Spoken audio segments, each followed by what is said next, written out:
Les entrepreneurs qui font demain sont dans Bismart l'émission avec Société Générale.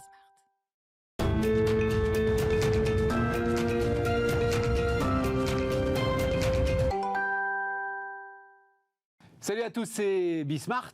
Une nouvelle heure de débat autour de l'actualité économique du moment. Guerre commerciale, là on va pouvoir en parler assez largement. Emmanuel Macron est aux États-Unis, on va voir.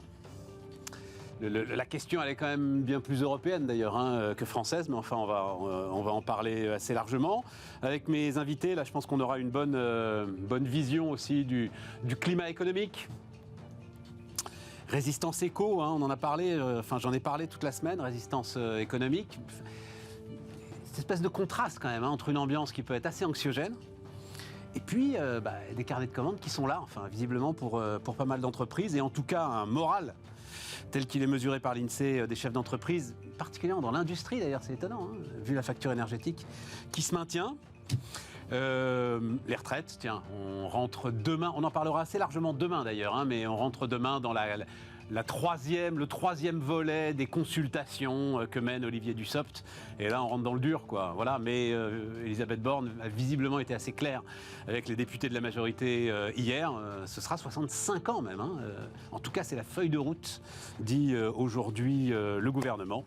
Et puis, alors, ce truc qui m'intéresse, une nouvelle génération de patrons, visiblement, une nouvelle génération a débarqué dans les directions générales.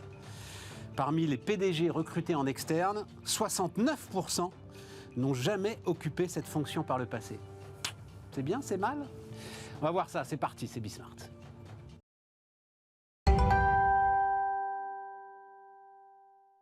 Donc, autour de la table, Patrick Sayer, le patron d'Augusta. Salut Patrick, Nicolas Mérindol. Salut Nicolas. J'ai un trou sur ta banque, Nicolas. Carmin Finance. Carmin Finance, voilà, pardon, j'avais une légère absence. La vieillesse est un naufrage, à moins que ce soit l'alcool, on ne sait jamais dans ces cas-là. Guerre commerciale, les amis. Alors, les derniers éléments avant qu'on en discute justement, donc c'était à la fin de la semaine dernière, les ministres du commerce de l'Union européenne qui affirment qu'ils ne veulent pas de conflit commercial avec les États-Unis. C'est toujours cette histoire, on en a beaucoup parlé, de l'Inflation Reduction Act passé par le Congrès des États-Unis. Une course aux subventions serait chère et inefficace. Il nous faut être très prudents afin d'éviter un conflit commercial, donc disent les Européens. En Allemagne, la chimie emmenée par BASF dit clairement qu'elle pense à délocaliser une partie de la production aux États-Unis. Le directeur général de la Fédération de la chimie en Allemagne prévoit une rupture structurelle dans le paysage industriel allemand. Voilà. Et puis un chiffre qui est donné par l'UIMM en France. La facture énergétique de l'industrie française va passer donc sur 18 mois de 15 milliards d'euros à 60 milliards d'euros, c'est-à-dire en gros multiplié par 4.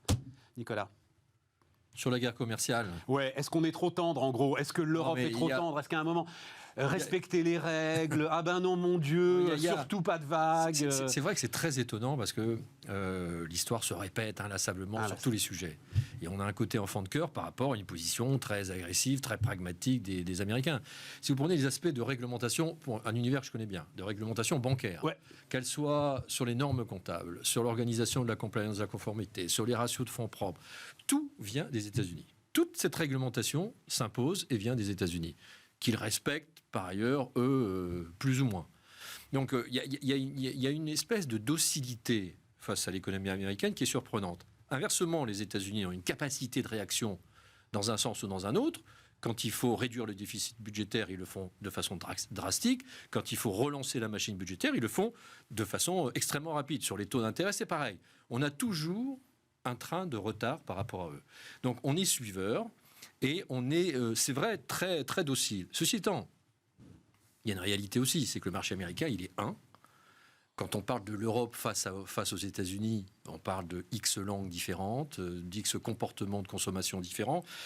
Il y a une libre circulation de la marchandise, des travailleurs, une facilité dans les moyens de paiement et de financement, mais ce ne sont pas quand même deux marchés comparables On ne peut pas comparer l'Europe aux États-Unis. Non, mais c'est une réalité. Non, mais une PME française n'a pas la même capacité d'attaquer le marché allemand. Ok, mais là, c'est BASF, c'est Volkswagen, c'est ces groupes-là en fait qui font pression sur l'Allemagne pour dire surtout pas de vagues. Ce que je veux dire, c'est que nous comparer aux États-Unis, c'est en permanence un leurre. Et oui, on est très docile parce que la seule arme qui nous reste face à eux, ça n'est pas justement de comparer deux marchés de taille égale. Ils sont en valeur absolue de taille égale, mais en pratique, ils ne le sont pas. Ouais. Ça n'est pas une culture face à l'entreprise comparable. Ils sont beaucoup plus agressifs, beaucoup plus business-minded oriented que nous. On a une dimension sociale que c'est pas une critique, il y a une réalité sociale. On joue l'amortisseur, donc on l'a à la baisse, on l'a un peu moins à la hausse. Mais on est trop docile. On est toujours dans on tire pas les premiers. On le voit même. On va pas faire de digression sur la guerre en Ukraine, mais c'est vrai lié aussi, c'est-à-dire qu'on a besoin de leur gaz en plus. C'est vrai qu'on voudrait une Europe plus agressive, plus combattante face à un marché qui est prioritairement tourné vers soi, vers l'efficacité du marché américain. Ouais. Patrick. Rien à rajouter sur le fond, hein, sur ce qui vient d'être dit par Nicolas. Plus on rentre dans une forme de crise, et je suis personnellement assez noir. Bon, on en reparlera après. Ouais. Plus on rentre dans une forme de crise, plus on va s'apercevoir que cette Europe qui a été absolument formidable et qui nous a permis de vivre plusieurs décennies comme ça s'est jamais vu sans guerre, est malheureusement encore assez peu construite par rapport aux challenges que nous allons vivre et que nous commençons à vivre, qui sont à la fois économiques et géopolitiques. Mais cette affaire de l'inflation, elle est en réalité assez mal comprise. Mais vue par les entrepreneurs, parce qu'on était habitué à une inflation des salaires, là on est fondamentalement dans une inflation des coûts qui au départ étaient des coûts non salariaux, même si tout à fait. Les coûts salariaux vont suivre, et c'est bien naturel. Mais cette inflation des matières, tous azimuts, sur le coût des composants, sur le coût de l'énergie et par conséquent des transports, dans une économie qui était devenue hyper globalisée et où, d'une certaine manière, on s'était réparti la production des richesses du monde, ça a des conséquences qui sont énormes. Et le coût de l'inflation, ou la balance d'inflation, hein, chaque entreprise fait ses calculs de balance d'inflation, entre l'inflation qu'on est capable de repasser à son client et l'inflation qu'on supporte de la part de son fournisseur. Les balances d'inflation, elles restent très fortement négatives, et elles pulvérisent non seulement le résultat, mais une grosse partie de la marge de brut d'un certain nombre d'entreprises. Donc le phénomène, il est réel, il est concret. Bon. Alors, dans la tradition classique, il y avait des ajustements qui étaient aussi des ajustements, entre guillemets, de change. Et on jouait, lorsqu'on était dans une situation un petit peu difficile, on essayait de jouer un peu sur la monnaie. C'est devenu impossible aujourd'hui de jouer sur la monnaie. C'est clair. D'ailleurs, on le voit bien, il y a quand même eu un certain ajustement par rapport au dollar, hein, qu'on vit quand même depuis quelques années. Mais c'est devenu très compliqué de jouer sur la monnaie. Et par conséquent, on est de plus en plus dans une situation fragile parce que à vouloir jouer sur un certain nombre de paramètres, on risque d'avoir, à contrario, des conséquences qui peuvent être dévastatrices, compte tenu de ce que... Alors la seule nuance que j'avais avec Nicolas, c'est quand il dit les Américains ont joué sur le déficit budgétaire.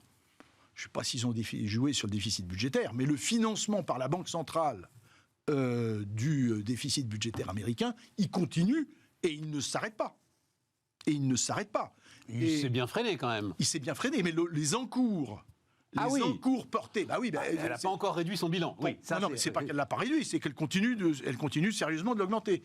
Donc je suis de plus en plus inquiet sur ce qu'il est possible de faire, mais on n'échappera pas à des relocalisations. Les Allemands sont parfaitement, à mon avis, pragmatiques en la matière. Du coup, pour répondre à la question, est-ce qu'on est trop gentil ? Rupture structurelle quand même. Moi, ce que je veux dire, c'est que on surestime notre capacité de négociation, et comme si on parlait d'égal à égal. Mais... Les raisons que j'ai évoquées, nous ne sommes pas d'égal à égal, quand bien même en population ou en PIB, en additionnant tous les pays de l'Union européenne ou de la communauté européenne, on a des chiffres comparables aux États-Unis. Nous ne sommes pas comparables. Alors, à la question, est-ce qu'on est trop docile ? Oui, on est trop docile. Est-ce qu'on peut faire autrement ? Je dis, notre faiblesse nous empêche, le rapport de force nous empêche de faire autrement. Si aujourd'hui, à toutes ces difficultés européennes, si je rebondis ce que dit Patrick sur l'inflation importée ou sur l'énergie, les Américains sont exportateurs. Ils ont une balance commerciale positive sur l'énergie. Donc ça change quand même. On parlait des industriels et du coût de l'énergie. Avant la crise, c'est 10% de la marge. Une marge brute, on est content. Une marge d'exploitation, si on est à 30%, on est content. Le coût de l'énergie est passé de 10 à 20, 30, 40. Ouais. Donc il y a sans rien faire d'autre. Donc on est vraiment dans une compétition qui est insupportable par rapport aux Américains. Alors on peut remonter en amont sur les choix stratégiques qui ont été faits en matière d'énergie et pourquoi les Américains peuvent avoir une balance commerciale positive sur l'énergie. Peu importe. Mais aujourd'hui, la photographie d'aujourd'hui, c'est arrêtons de penser qu'on discute d'égal à égal. Insister sur un point, sur ce pragmatisme. Tu as quand même un président des États-Unis d'Amérique qui fait campagne, et c'était vraiment, ça avait une grande place dans sa campagne, sur l'interdiction de la fracturation hydraulique, sur le Green Economy Act, etc. Du jour au lendemain. Bien sûr. Pendant ce temps, on a nos Allemands qui ont fait les choix qu'ils ont faits, mais à un moment, ils pourraient au moins reconnaître que, on a 3 centrales nucléaires, on va les faire tourner. Non. On reste tanké sur le truc, incapacité à se remettre en cause. Nous, la même chose quand même. À s'adapter. Et on remet en route des centrales à charbon.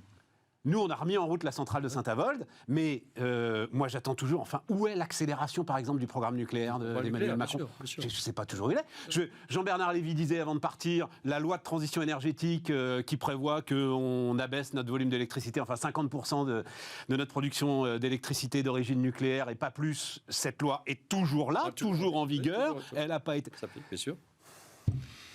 Donc, c'est... Parce que, tu sais, je pensais à un truc, c'est... J'en parlais hier, ça m'a fait marrer, mais il y a un groupe de citoyens européens qui veulent qu'on fasse une célébration particulière le 26 juillet. Donc c'est 26 juillet, whatever it takes. Voilà. T'as quand même un gars qui, à un moment, a prouvé la puissance européenne, en fait. T'as un gars qui a fait s'arrêter les marchés par la puissance de son verbe. Et pourquoi est-ce que son verbe était puissant ? Parce qu'il avait derrière lui la puissance de notre économie. Donc il y a quand même quelque chose à faire, moi, je pense. Non, mais ça ne veut pas dire qu'il n'y a rien à faire. Heureusement que l'action est toujours un moteur auquel il ne faut jamais renoncer. Jamais. Je dis, c'est juste, soyons lucides pour les raisons pour lesquelles on n'a pas un dialogue équilibré avec les États-Unis. Prenons le maximum de mesures dans ce sens-là. Mais aujourd'hui, est-ce qu'il faut donner... Aujourd'hui, est-ce qu'il faut aller en guerre commerciale avec les États-Unis ? Non, le rapport de force ne le permet pas, c'est ça que je veux dire. Ensuite, il faut préparer, il faut discuter, il faut y réfléchir sur ses conséquences en dynamique. Mais aujourd'hui, il faut être lucide. On peut pas. Et en rajoutant à ça que une vraie difficulté, c'est la faiblesse de l'axe franco-allemand. Ouais.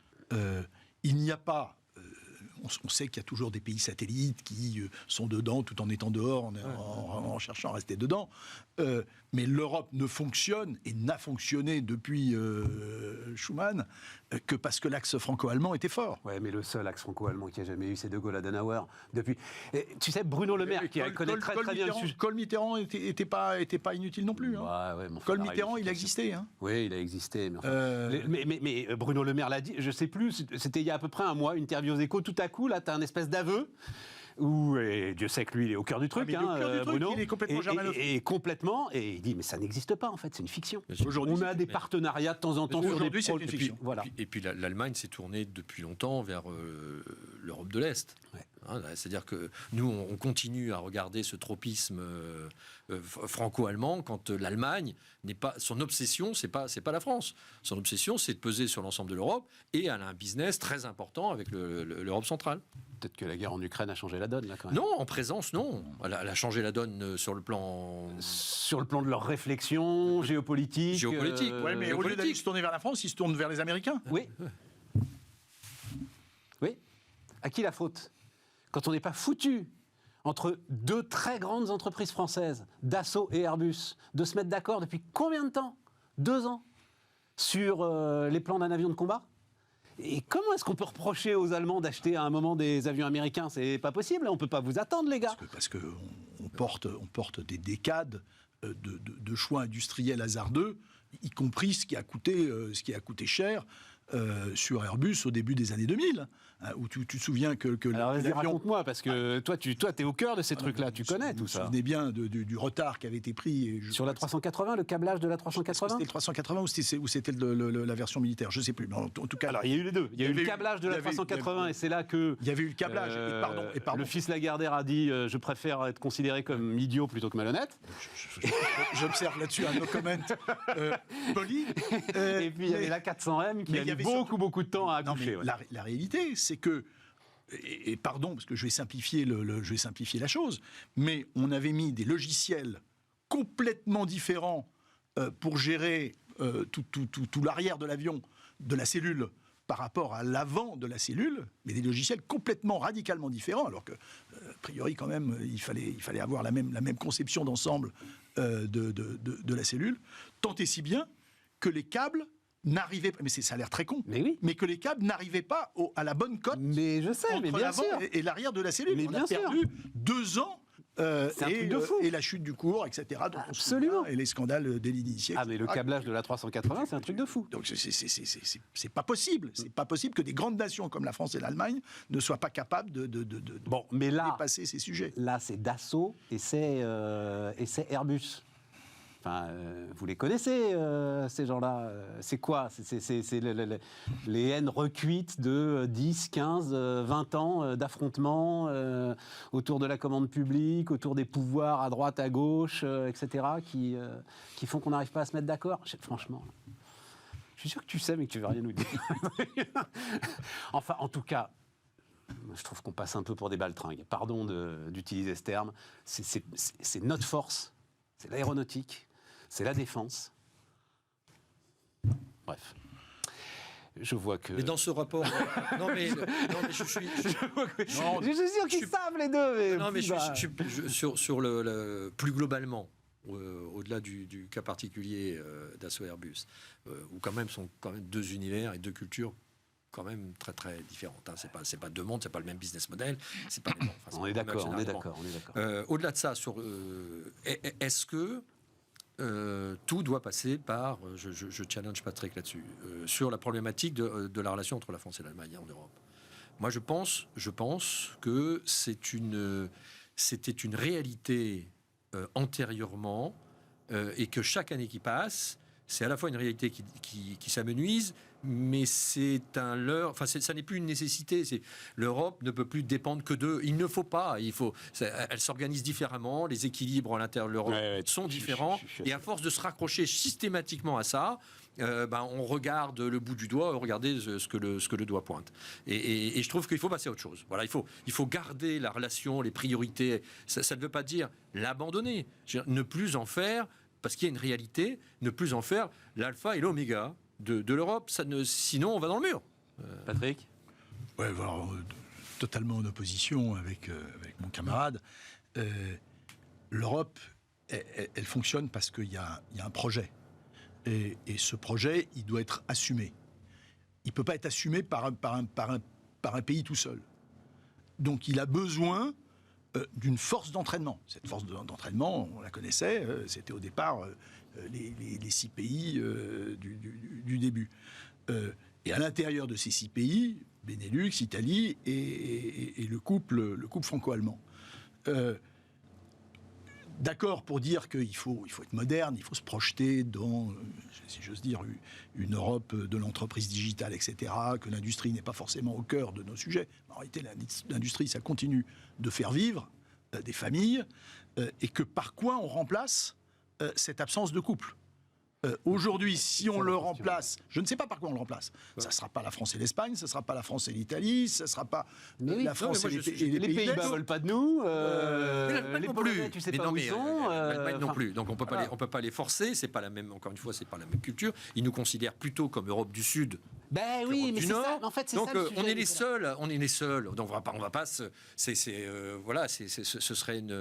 un couple. Donc il y en a qu'un sur les deux qui voudrait être ensemble. Donc moi je dis. Faut pas faire d'enfants dans ces cas. Moi je dis que je sais pas s'il faut être à 6, s'il faut être à 4. Il faut reconsidérer le noyau dur de l'Europe. Bien sûr que c'est important qu'il y ait un noyau dur, mais le faire reposer uniquement sur la France et l'Allemagne, ça n'est plus la réalité d'aujourd'hui et de demain. Donc il faut reconstituer un noyau dur et ne plus nous considérer comme les seuls avec l'Allemagne à pouvoir tenir l'Europe. Juste un mot, attends, il faut juste que je dise un mot sur le retour des marteaux-piqueurs. Nous vivons sans doute le chantier le plus long de France. Ils nous avaient laissés tranquilles pendant quelques jours, donc voilà, ils vont nous accompagner pendant nos débats, toutes nos excuses. Vas-y, Patrick. Non, moi l'Europe, elle nous apporte quoi? Elle nous apporte un univers de paix, entre guillemets, stabilité, en tout cas monétaire pour ceux qui sont à l'intérieur de la zone euro, de respect partagé des valeurs qui sont derrière l'état de droit. Attention, c'est un édifice, et moi je le dis à tous mes copains qui sont parfois tentés par des positionnements politiques en marge, attention, la remise en cause des fondements européens de l'état de droit, tu ne voudras pas d'utiliser mes fonctions de juge, parce que je le vis au quotidien, elles sont particulièrement dangereuses. Et l'Europe a pris courageusement des positions. Alors on préférait avoir, est-ce que, j'allais dire cyniquement, on préférait avoir des GAFA européens et peut-être moins de droits. Bon. En n'ayant pas de GAFA européens, ou très peu, peut-être des boîtes formidables comme Dassault Systèmes et quelques autres, mais on en a en réalité assez peu, il faut qu'on se protège par le droit.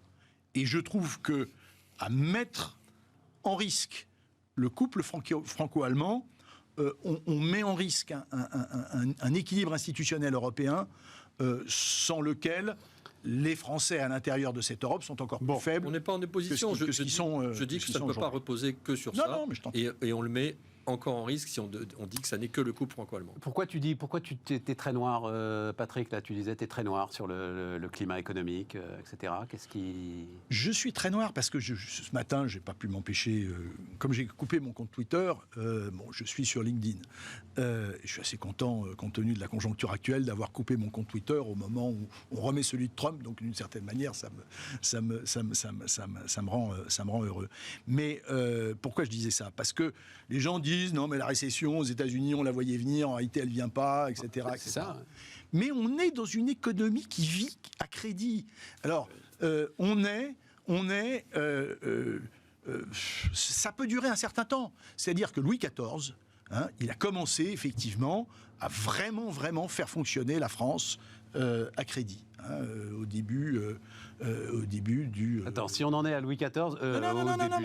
au début du XVIIIe siècle. Au début du XVIIIe siècle. OK ? Il a fait largement fonctionner la France à crédit.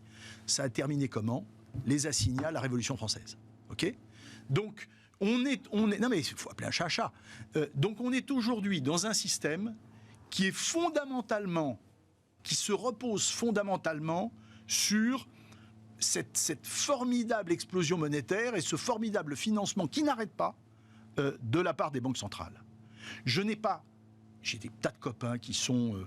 je ne dirais pas que je suis copain du gouverneur, mais je connais un certain nombre de gens qui sont...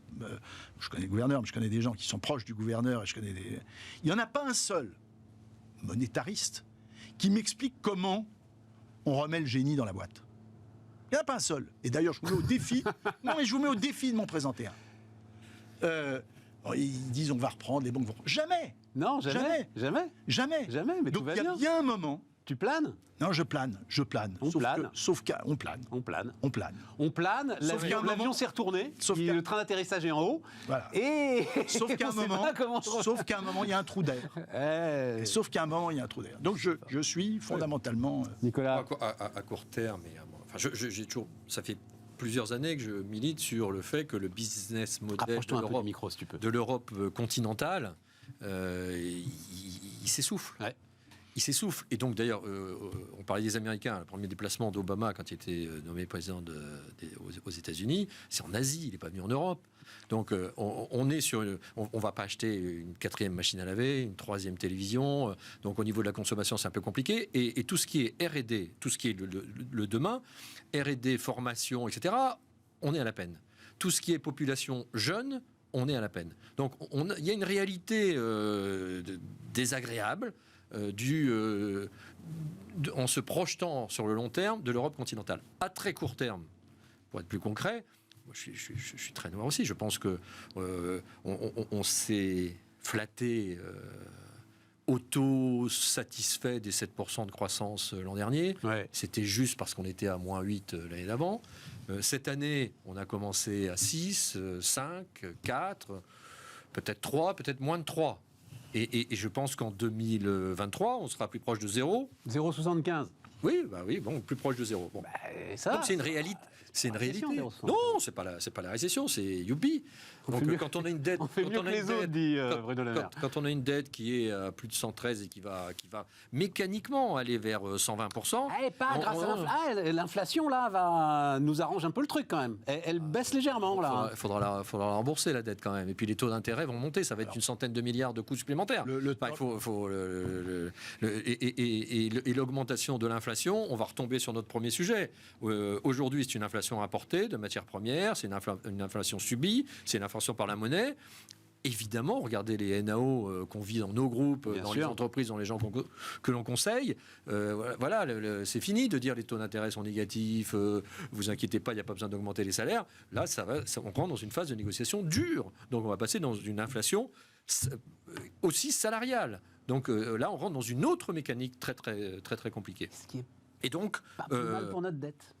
non, Il y a quelque chose, malheur est bon. En l'occurrence, c'est pas plus mal parce que je dois reconnaître. C'est pas Je plus dois mal, reconnaître qu'on a. tu as une inflation au-dessus des taux d'intérêt, tu la rembourses On a des gens qui ont par du le talent. l'Euthanasie du rentier. On a des gens qui ont du talent. Sur 50 ans. Et France Trésor a fait un travail remarquable sur l'étalement de la dette et sur son taux, qui est effectivement en taux fixe pour un temps. Ça, c'est un véritable atout. Et ce que j'ai tendance à dire, c'est que, par rapport à ce que vient de dire Nicolas, c'est que c'est d'autant plus dommage qu'il y a des talents formidables. Je fais une incidente de 2 secondes sur une société dont j'ai le privilège de faire partie du conseil, qui est Valeo. Et je n'en dis pas plus que ce que je dois en dire. Cette société, Valeo, qui se souvient de Valeo d'il y a 30, 40, 50 ans, hein. Valeo, il y a 30, 40, 50 ans, c'était des plaquettes de frein et des essuie-glaces. Je caricature, mais c'était quand même ça. Bon. À travers... Aujourd'hui, c'est les champions de la voiture autonome. Aujourd'hui, moi, ce qui me fascine chez Valeo, c'est qu'il y a toujours de l'industrie, hein, et des gens qui font des vrais beaux produits industriels. Mais à côté, et pourquoi ces produits industriels se vendent ? Parce qu'autour de ces produits industriels, il y a maintenant une boîte qui est devenue en réalité une boîte d'ingénieurs qui se positionne sur l'architecture organisationnelle de la voiture de demain. Et au départ, j'avais fait une analyse assez... Je m'étais trompé en réalité dans mon analyse. Je m'étais dit, mais comment des entreprises comme Valeo peuvent tenir le coup face aux GAFA, pour qui ça ne représente pas grand-chose. Ouais. En réalité... et tous ceux qui sont derrière, par exemple, les téléphones portables, qu'il s'agisse de Google d'un côté, qu'il s'agisse d'Apple de l'autre. Mais en réalité, ce que je n'avais pas mesuré, c'est que le nombre de voitures produites par an est infiniment... Alors en plus, il est en baisse, bon, ça c'est un autre sujet, mais il est sans commune mesure par rapport au nombre de téléphones produits par an. Et en réalité, si tu prends un modèle de voiture, ce modèle de voiture n'est pas construit dans des millions d'unités. Ouais. Il se vend 80 millions. Et donc Mais ce que ça veut dire, c'est qu'il y a de la place pour des gens qui sont capables de réfléchir. C'est-à-dire c'est d'une certaine manière trop petit pour les GAFA.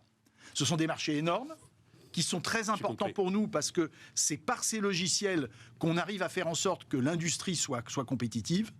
Mais en réalité, c'est tant mieux, un peu en dessous du radar. Non, et puis on leur prête. Alors, on en a parlé avec Nicolas quand il est venu il y a un peu plus d'1 an. On leur prêtait aussi l'idée de faire de la banque. C'est compliqué de faire de la banque et finalement, ils n'ont pas envie de faire de la banque. L'Apple Car, moi je l'attends, ça fait je ne sais pas combien de temps, 15 ans qu'on me parle de l'Apple Car. C'est un peu compliqué aussi de faire une voiture. Elon Musk, mais c'est un peu compliqué de faire une voiture. Il n'est pas du tout sûr, effectivement, qu'ils aient envie de faire une voiture.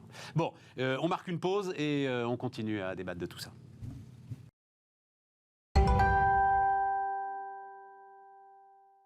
On repart. Nicolas, tu avais deux petites remarques rapides sur les conséquences, l'environnement économique et l'ambiance. La première, c'est que je ne me lasse pas de me mettre en colère contre des prévisions qui sont exagérément optimistes. Si une entreprise faisait ça et que face à une prévision de croissance de son chiffre d'affaires, elle fixait ses embauches, ses charges par avance en étant trop optimiste sur le chiffre d'affaires, les dépenses sont certaines, le chiffre d'affaires ne sera pas certain. Donc ça se traduit systématiquement par l'État, par des déficits budgétaires supplémentaires. Donc c'est ça le problème. Parce que tu dis, so what, si c'est pas 1%, c'est 0%, ben c'est parce qu'on présente un déficit budgétaire qui ne sera pas respecté, qui sera plus proche de 5%, donc on accumule des charges. Donc remarque numéro 1, l'État fait des choses qui seraient insupportables dans une entreprise. On pourrait dire, bon, bah...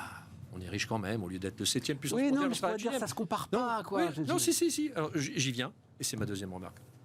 C'est qu'il y aura forcément un impact sur les entreprises. L'État sera obligé de réduire ses dépenses. Le coût de la mutation, de la transition énergétique et écologique, les deux cumulés, c'est les entreprises à la fin qui vont le subir.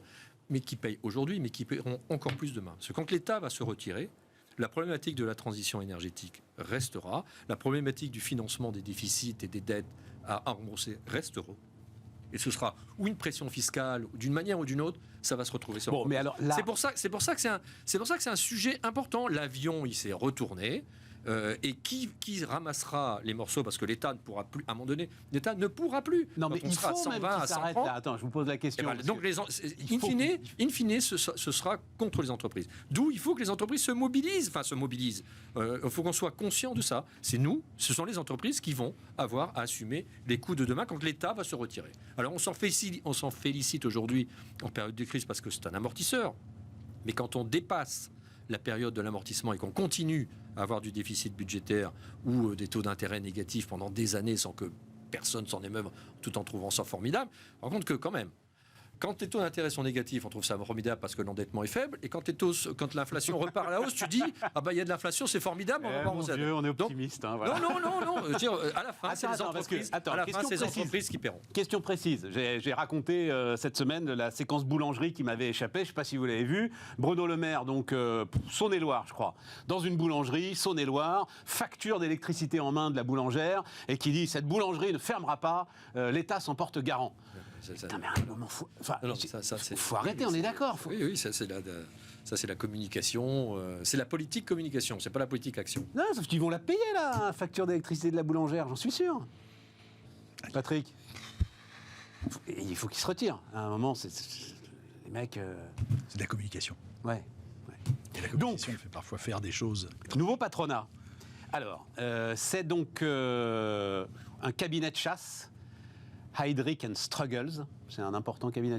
Oui. Ah, d'accord. Oui, tout à fait crédible.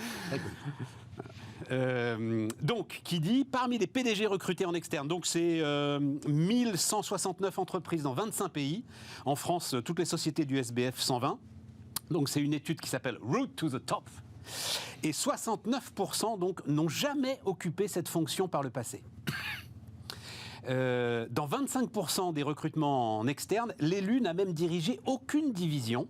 Et alors, ce que dit Heidrick & Struggles, c'est que cette évolution des profils s'explique par les nouveaux défis que doivent relever ces patrons, lutte contre le changement climatique, justice sociale, inclusion. Le conseil d'administration n'attend plus seulement du PDG ou du DG qu'il gère la société et améliore sa performance financière, mais aussi qu'il dialogue avec toutes les parties prenantes. Et donc, il faut de nouveaux profils pour de nouveaux défis. Patrick, comment est-ce que tu regardes ça ? 2 observations. La première, c'est que c'est bien le 109. Donc, Ouais. Moi, l'idée qu'il ait fallu avoir déjà dirigé une entreprise pour en diriger une, je l'avais comprise, parce que la première fois qu'on m'a donné une entreprise à diriger, par définition, j'en avais jamais dirigé avant. Donc, cette espèce de... C'est comme l'expérience qu'on demande aux jeunes sur leur premier boulot, quoi. Ouais, Voilà, c'est à peu près aussi con. Je me souviens aussi, mon copain Bazin, quand il a pris les rênes de Sébastien Bazin. Sébastien Bazin, quand il a pris les rênes d'Accor, tout le monde lui disait, mais vous n'avez jamais dirigé une boîte d'hôtellerie. Je m'en souviens. Oui, d'accord, il n'avait jamais dirigé une boîte d'hôtellerie et malgré tout, Accor bien sorti. Accor s'en est bien sorti. Bon. Donc qu'il faille de nouveaux talents, qu'il faille intégrer des gens qui effectivement pensent à un monde qui est assez disloqué, hein, puisqu'on était, on l'a dit il y a quelques instants, sur cette mondialisation qui aujourd'hui présente des difficultés à partir du moment où elle peut être source de déséquilibre. Il ne faut pas pour autant la clouer au pilori, mais elle est source de... Donc il faille des gens qui aient de nouveaux talents, qui comprennent ces enjeux. Hein. Moi, je suis j'ai toujours été très impliqué sur ces enjeux de RSE. Parce que j'ai compris que si on ne les prenait pas directement, de toute façon, ils nous rattraperaient. Ouais. Donc il faut les avoir en amont. Et donc d'avoir au sein des COMEX et pour diriger les entreprises des gens qui soient conscients de ces enjeux, c'est très bien. Avoir, là, je trouve que le chiffre est assez impressionnant, c'était le 2e chiffre, en avoir 25 qui n'aient jamais eu du tout 25%, pardon, qui n'ont jamais dirigé une division de responsabilité opérationnelle, c'est peut-être un tout petit peu dérangeant. Je suis d'accord avec toi. On verra ce que ça donne sur résultat. Oui, Nicolas, je suis complètement d'accord avec Patrick. Rapproche-toi un peu, parce qu'en fait, c'est les marques-piqueurs. La seule chose, c'est que je ne suis pas sûr que ce soit complètement nouveau, parce que la statistique, elle le regarde aujourd'hui, parce que des gens qui n'avaient, évidemment, pour diriger pour une première fois une entreprise... Ils ont l'air de dire que c'est nouveau. Il y a toujours une première fois.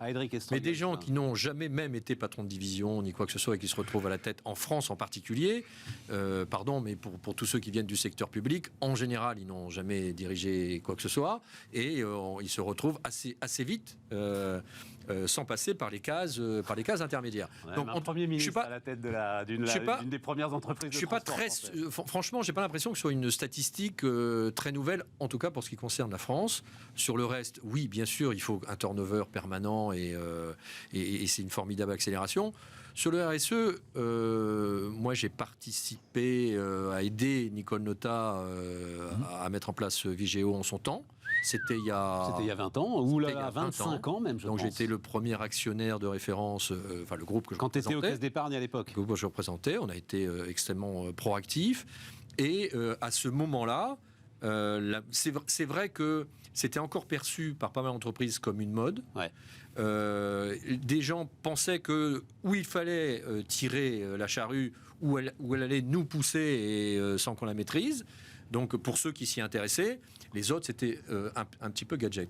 Moi, ce que j'ai retenu dès le début, c'est que c'était bien plus que l'empreinte écologique, que ça intégrait déjà, et Nicole Notat apportait ça dans son approche, les modalités, la façon de traiter les partenaires sociaux, de traiter ses fournisseurs, de traiter avec ses salariés, de traiter avec ses clients. Et c'était un outil qui était intéressant sur le quali, en dehors du quanti, et encore une fois, au-delà de la problématique de l'empreinte écologique. Donc c'est pas nouveau.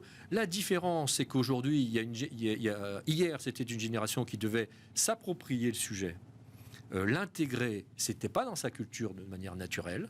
Était élevé avec du charbon, était élevé avec... aujourd'hui, ils sont tous formés comme ça.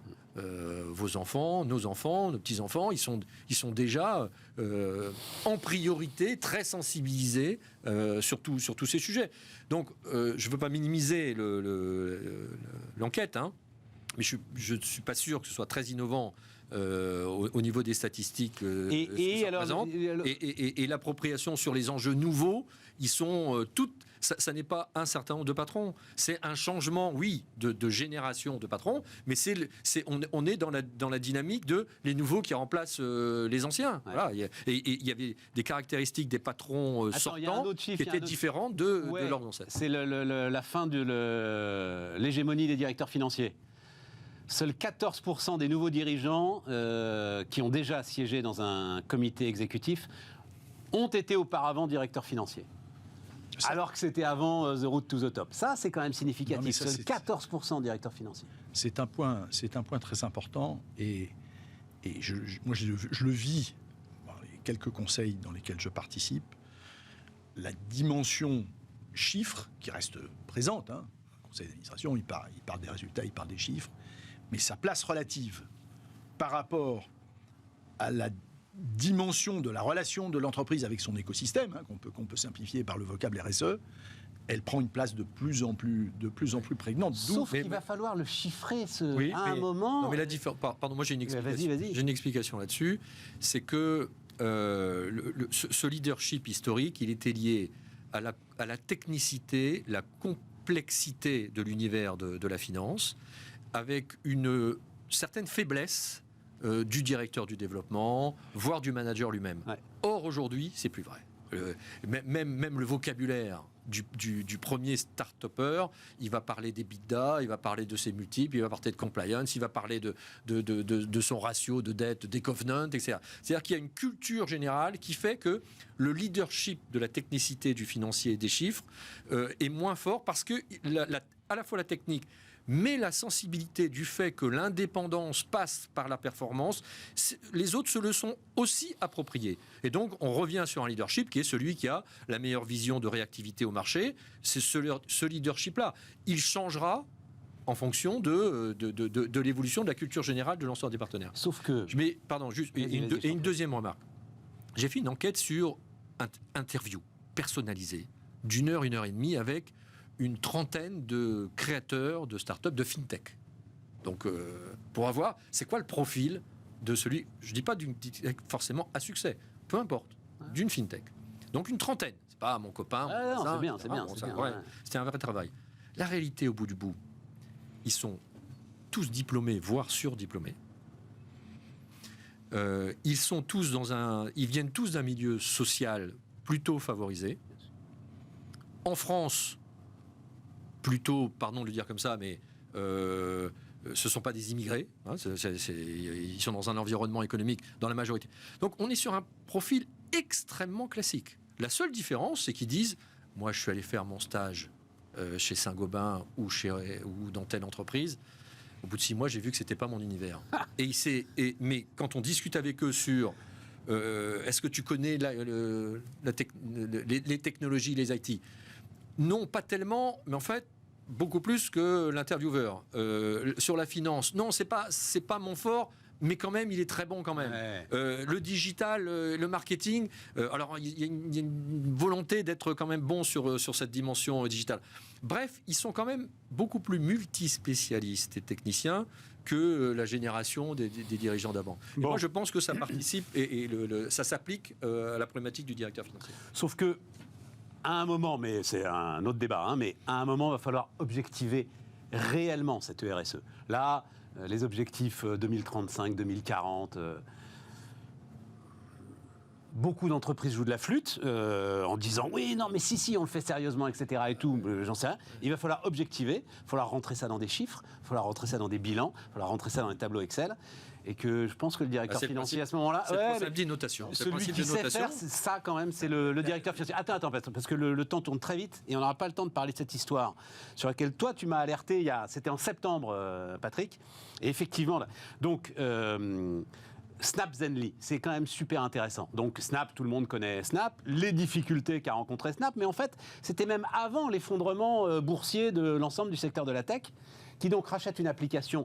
Moi, je m'en souviens très très bien, c'était le moment où je portais au nu la French Tech, qui s'appelle Zenly, réseau social de géolocalisation. Hein.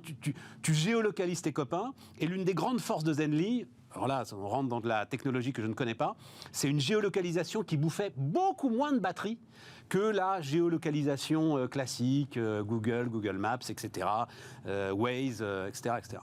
Snap rachète ça et le ferme purement et simplement. Et ça, pour toi, c'est assez symptomatique de ce qui peut arriver à nos startups et peut-être de ce qui les empêche de croître. Ben, on fait la boucle. Hein. Ouais, mais on fait la pour boucle ça avec que le premier thème. Je voulais qu'on en parle. Ça fait 20 ans. J'étais patron de la tech chez Lazare. Oula, il y a 40 ans alors. Non, il y a 40 ans. Il y a 25 ans. Et déjà, je me morfondais à l'idée que nos meilleures entreprises de logiciels, on parlait d'entreprises de logiciels, soient incapables de gérer leur croissance interne sur un plan européen et voyons les difficultés, comme tu l'as dit tout à l'heure, à pénétrer le marché allemand, à pénétrer le marché italien, à pénétrer le marché espagnol, qui n'étaient pas un seul véritable marché unique, préféraient de guerre lasse se vendre aux Américains. Et donc les Américains, ils t'intègrent ça à l'intérieur d'une plateforme qui est de taille mondiale, en y mettant ce que Zenly n'a pas su faire au départ, c'est-à-dire la partie commerciale du sujet. Ouais. Hein, il n'y avait pas de revenus. Il n'y avait pas de revenus. C'était formidable. Génial. Tous mes enfants adoraient. Ils m'ont dit, papa, t'es pas sur Zenly. Oui, non, je me suis mis sur Zenly pour leur faire plaisir. Ils ont vu que ma voiture, parfois, elle était juste au-delà de la limite de vitesse autorisée. C'est un autre sujet. Mais il n'y avait pas de revenus. Les équipes françaises, elles coûtent ce qu'elles coûtent. Et de façon assez triste, de façon vraiment triste, la délocalisation fait que on ferme un bureau qui est resté. Mais là, ils ont même tué le truc, quoi. Oui. En fait, ils n'ont pas cherché à le développer. Tu te demandes pourquoi ils l'ont racheté. C'est. Non, vrai sujet. Je ne peux pas ajouter. C'est le marché des fintech en général ou des techs. La France, ça reste petit. Le marché reste petit. Il était londonien, il était américain. Moi, je l'ai vécu. Encore une fois, j'ai suivi beaucoup de fintech. Il se trouve que dans ma famille, il y a un neveu qui était un ingénieur avec une bande de copains, plus parce qu'ils voulaient occuper leur stage et qu'ils avaient envie de prendre l'air. On commençait à travailler en France sur une fintech. Personne s'y intéressait. C'était des petits genoux. Ils sont allés faire leur stage à Boston. Un an plus tard, à peine diplômés, c'est racheté 12 millions d'euros.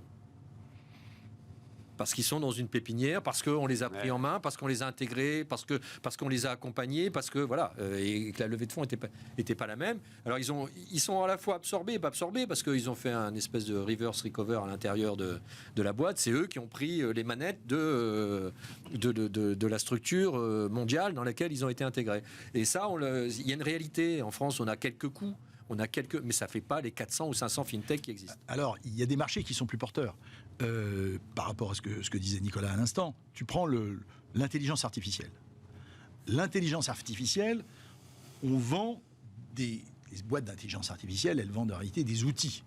Des outils qui peuvent être utilisés par n'importe qui. Donc, ils traversent infiniment plus facilement les frontières. Et donc, je suis assez fasciné de voir que dans ce secteur, que j'ai regardé de près, notamment du fait de mes accointances avec Polytechnique, sur le sujet de l'intelligence artificielle, tu parlais de barrières, barrières, de fils à papa, etc. Tu as la diversité est beaucoup plus présente. Hein. Tu vois des gens qui ont fait leurs études avec des bourses qui viennent du Maghreb et de n'importe où. Et la capacité qu'ont ces gens-là à s'exporter aux États-Unis, n'importe où, elle est considérable. Parce que pour ces gens-là, ça n'a pas de frontières. Oui, le problème, c'est qu'il faut essayer de les garder. Ça n'a pas de frontières. Donc, il faut effectivement essayer de les garder. Je fais juste une parenthèse pour rebondir sur d'où viennent ceux qui ont créé des fintech ou des startups en général. S'ils viennent de familles qui ont les moyens aisés, c'est parce qu'ils ont pu prendre c'est pas une critique sociologique, c'est tout simplement économique. Ils ont pu prendre le risque pendant 1 an, 2 ans, voire 3 ans, de ne pas avoir de revenus. Bien sûr, mais c'est aussi une critique sociologique, et tu as raison de la faire. C'est un constat sociologique d'une société qui est une société bloquée et qui ne se débloque pas. C'est une réalité. Ils l'ont pas fait parce qu'ils sont fils à papa. Ils ont pu le faire parce que ce sujet de la réalité du quotidien n'était pas une priorité pour eux. Sinon, il aurait fallu qu'il reste chez Valeo, à la BNP ou autre, parce qu'il aurait fallu que... Voilà. Et donc, on va trouver des gens qui, quelles que soient leurs origines, qui ont cette intelligence, mais en pourcentage, ce sera faible, parce que créer et lancer une activité nouvelle, c'est 0 revenu ou très très peu de revenus, et pas pendant 1 mois ou 2. C'est 1 an, 2 ans ou 3 ans. Voilà. Allez, 10 minutes. Les retraites, bataille des retraites, quelque chose à dire là-dessus. Alors vas-y, mais moi c'est terrible, c'est le dernier qui parle qui a raison. Je n'arrive pas à avoir une opinion sur cette histoire. Moi, j'ai 3 remarques rapides. La première, c'est, je crois que personne ne peut objectivement contester qu'il y a un sujet équilibre économique des retraites. Le nombre d'actifs par rapport au nombre de retraités sur 50 millions.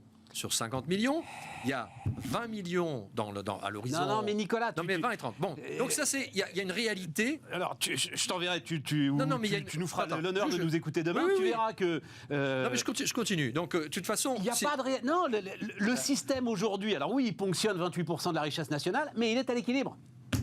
Le système aujourd'hui, il est à l'équilibre et en gros, il le sera pendant encore de très nombreuses années. Mais non, mais pas de très nombreuses années. Mais si. Mais non. Bon, enfin bref. Moi, j'ai eu cette discussion déjà quand j'ai fait basculer avec Bruno Mettling qui était à la manœuvre le système de retraite des caisses d'épargne qui était un système propre. On avait exactement la même discussion. Alors pour les 2 ans, les 3 ans, les 10 ans, mais aujourd'hui, heureusement. Mais heureusement qu'ils ont basculé dans le régime général et qu'ils ne sont pas restés dans le régime. Donc première remarque. Si on converge vers 1 pour 1, mais c'est simple, regardons notre fiche de paie, combien on cotise. Deuxième remarque. La deuxième remarque, c'est que une fois, quand on a dit ça en tendance, ce qu'il faut gérer, c'est l'immédiateté, c'est le court terme. On a un sujet politique aujourd'hui. Et ça n'est pas en opposition avec la remarque précédente. C'est ça la difficulté. C'est qu'il y a une propension à nier le premier point parce que ça engendrerait des décisions sur le court terme, sur la décision politique à court terme, et ça ferait descendre les gens dans la rue. Il va bloquer le pays. Ah, mais voilà. Va bloquer le pays. Tu as parfaitement résumé le dilemme. Donc il y a ce premier point, et le deuxième point, comment on fait pour passer de l'étape A à l'étape B progressivement, un peu, beaucoup, passionnément. Et ma troisième remarque très rapide, c'est que pour moi la solution, je ne comprends pas l'approche par la date de les 62, les 63, les 60. Je ne comprends pas. Au même titre que il me paraît évident que quand il y aura un retraité pour un salarié, mes cotisations sociales ne pourront pas payer la retraite de celui qui est à la retraite. Et tu la remplaces par les trimestres ? Et moi, je le remplace par les trimestres. Mais bien sûr. Moi, je le remplace par les Alors, trimestres. c'est moins efficace à tout point de vue. Bien sûr, mais... Moins efficace à tout point de vue. Ça me paraît surtout, tellement... Point important, c'est moins efficace sur l'emploi des seniors. Si tu crantes un âge, alors toute l'entreprise se met en ordre de bataille pour dire « Ah, bah celui-là, il reste jusqu'à 64 ou jusqu'à 65 ans ». Par les trimestres, c'est indolore, mais en fait, l'adaptation est beaucoup plus difficile, beaucoup plus lente et beaucoup plus douloureuse. La réalité aujourd'hui, c'est que malheureusement pour les seniors, ceux qui sont exposés à ça, ils ont une forme de retraite qui est financée par du chômage. Donc, sur la réalité de l'employabilité, alors d'ailleurs, ça pourrait être un autre débat, et c'est un autre sujet pour la France, hein, c'est notre taux d'emploi. Oui. Mais justement, c'est pas ça qui va arriver. La borne d'âge envoie un signal très fort à l'ensemble des entreprises en disant ils vont rester chez vous jusqu'à 64 ans. C'est la formation, c'est tout l'accompagnement en amont. Oui, mais tu enclenches tout cet accompagnement parce que tu as une borne d'âge qui t'envoie un signal très clair. Deux sujets, nombre de trimestres, parce qu'avec la borne d'âge, justement, ces seniors, souvent qui sont diplômés, ont commencé la vie active plus tard. Donc si tu ajoutes le nombre de trimestres, tu vas dépasser tes 62 ans. Donc, c'est déjà le cas, 63 ans et demi.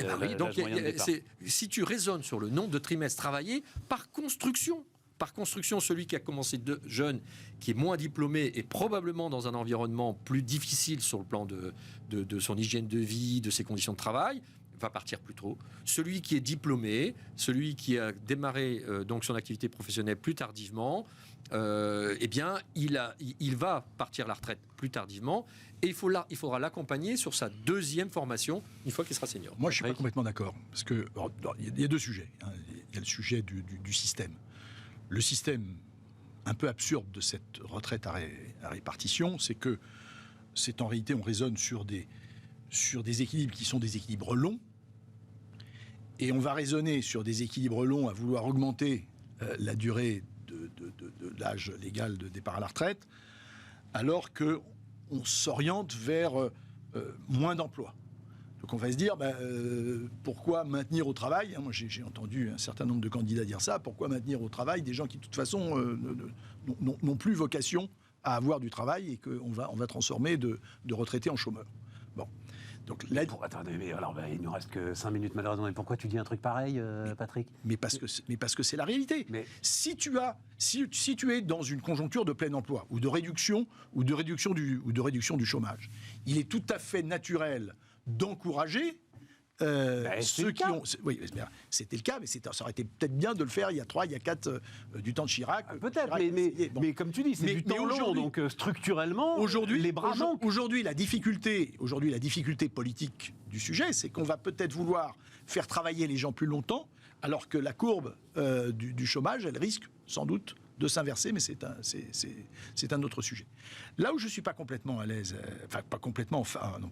complètement d'accord avec Nicolas, c'est que je pense que, comme tu l'as fait toi-même, d'une certaine façon, même si tu travailles différemment, comme je l'ai fait moi-même, et si je travaille différemment, on doit permettre aux gens, et c'est ça d'un peu d'être moderne, de réfléchir à de nouvelles formes de travail.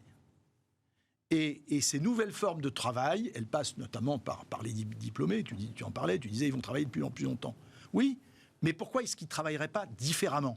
Pourquoi est-ce qu'ils ne sortiraient pas d'une certaine manière du système légal ? Ça va bien. Salariés, tu veux dire, salariés qui prennent leur retraite, oui, mais ça, et qu'ils rendent collectivement des services individuellement ou au sein d'associations. Ils peuvent arrêter d'être salariés, monter leur structure.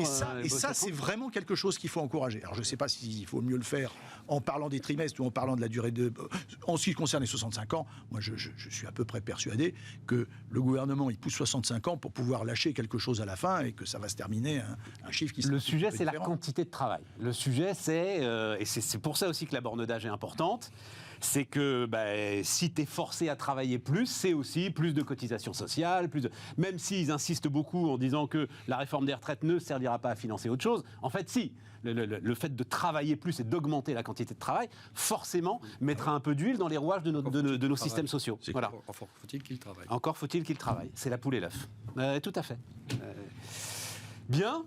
Merci, messieurs, d'avoir débattu de tout ça avec nous. Merci à vous. Alors, pour le coup, on reparlera demain des deux sujets, puisque on sera avec Emmanuel Grimaud, qui vient nous voir régulièrement, un Maximis Retraite. Pour moi, c'est le meilleur expert qu'on ait sur les retraites. Donc, comme demain démarre le 3e cycle de consultation, négociation, on verra avec lui. Tu verras, je t'enverrai le lien, le podcast. Voilà, il a tous les chiffres, il raconte tout. Mais lui-même, il oscille beaucoup sur le sujet. Et puis, alors François Langlais a écrit un bouquin intéressant, bizarrement vendu par son éditeur, mais on en reparlera demain. Mais sur la nouvelle mondialisation, sur les transformations de la mondialisation. Donc, on en reparlera très largement avec lui. Libéral. Il dit que c'est plus le libéralisme d'hier transformé par un nouveau... Exactement. C'est la fin, en gros. Il prend, alors c'est... oui, j'ai le temps. Il a une belle image. Il prend en fait l'ouverture du premier McDonald's à Moscou, 1992, et la fermeture... et le départ de McDonald's de Moscou, donc il y a à peu près un an. Et pour lui, c'est une parenthèse, effectivement, de mondialisation libérale qui est en train de se refermer. C'est intéressant, on verra ça. Donc à demain pour discuter de tout cela. Merci à vous.